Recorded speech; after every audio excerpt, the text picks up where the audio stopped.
and that was on the 12th of August, and my blood test was going to be the 2nd of September. So you're talking 3 weeks there, aren't you? Yeah.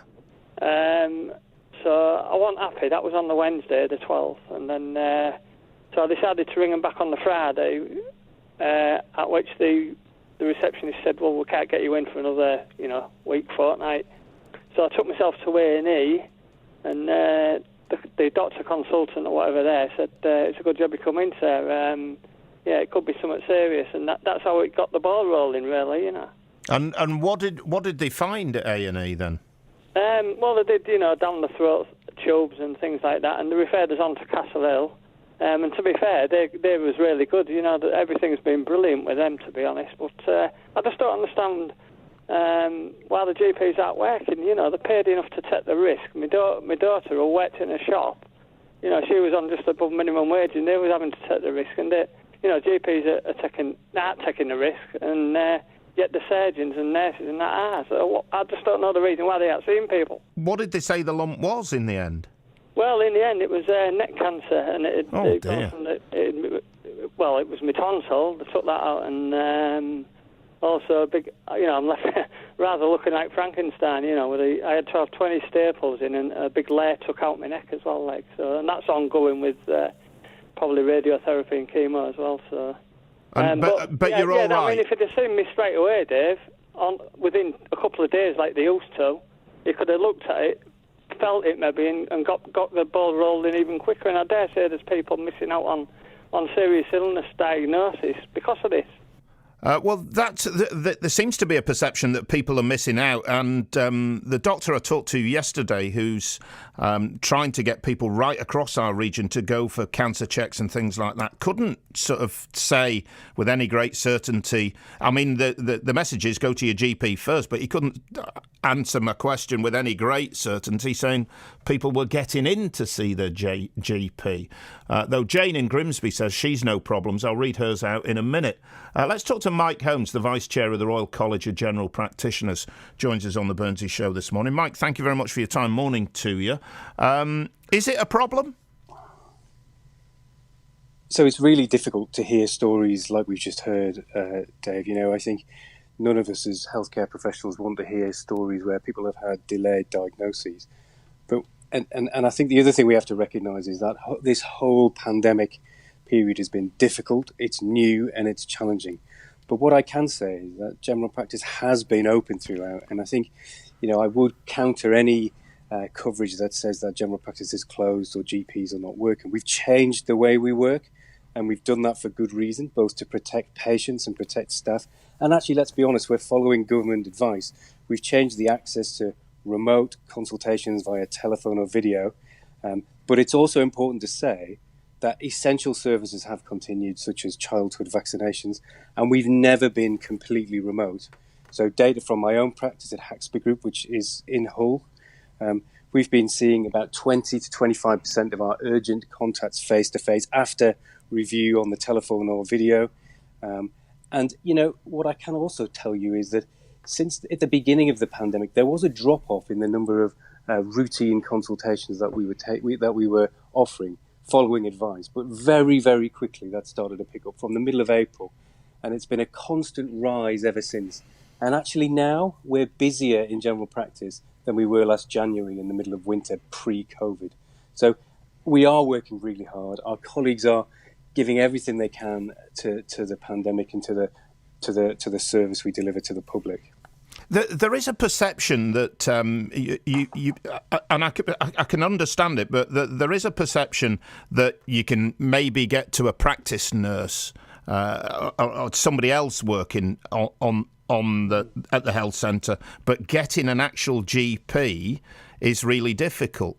But I appreciate that you're trying to filter people out, I presume.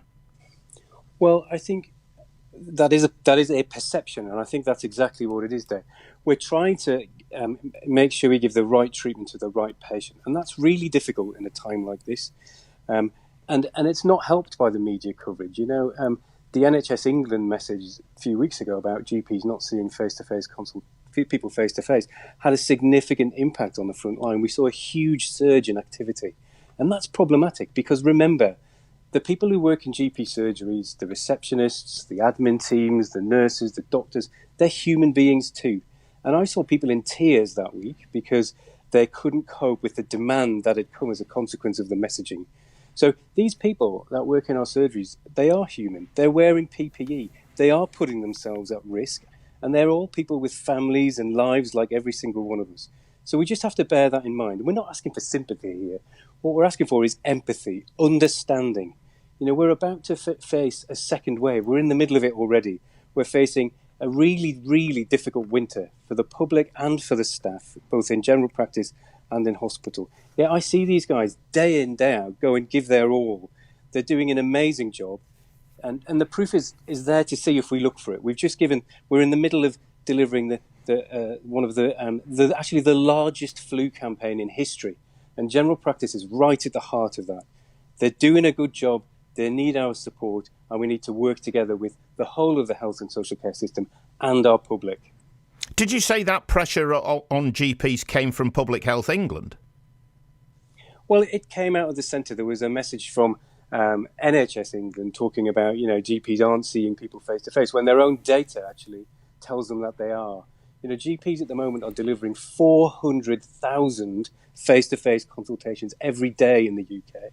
And actually, it's not good enough that. We need to recognise the effort that these people are putting in, the service that they're delivering. General practice is a first-rate service in the UK if compared to other places around the world. 94% of practices in the UK are rated good or outstanding by the CQC. And I heard yesterday our Secretary of State, who talked to the Royal College of GPs, suggesting that general practice is the cornerstone of the NHS. We must remember that, we must support it, and we must work together. Is there one thing that would make it better, that's quick and practical from your point of view? Well, I think it's difficult, this situation, Dave. It's unprecedented. We don't really know what's around the corner. And I think, if I cast my mind back to the beginning of the pandemic when the people were on the streets applauding the NHS, I think it's that level of empathy that we need. We're all in this together. We need to support each other. Stories like Darren's really pull at my heartstrings because at the end of the day, I'm a healthcare professional and I want to do the best for my patients, as do all my colleagues. And sadly, we do hear of cases like that, but we're working really hard. We know that cancer referrals dropped in the first 3 months of the pandemic, perhaps as much as by 50% nationally. But let's look at why. It was because we're following advice and trying to keep the public safe. We're now trying to catch up. We're also facing significant levels of mental health following prolonged periods of isolation during lockdown. It's tough for people out there. People are losing their jobs. It's really difficult. Mental health levels are rising, and we're really trying to work hard to deal with it. And the other thing is hospital waiting lists are rising.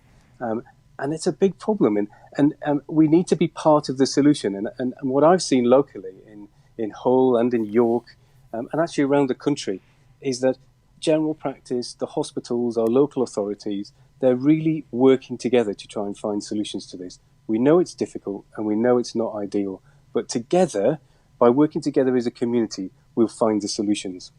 Nice to talk to you, Mike. Stay safe. Good luck to you and your staff and your patients. Thank you very much for your time Thanks, today. Thank you. Mike Holmes, Vice Chair of the Royal College of General Practitioners, based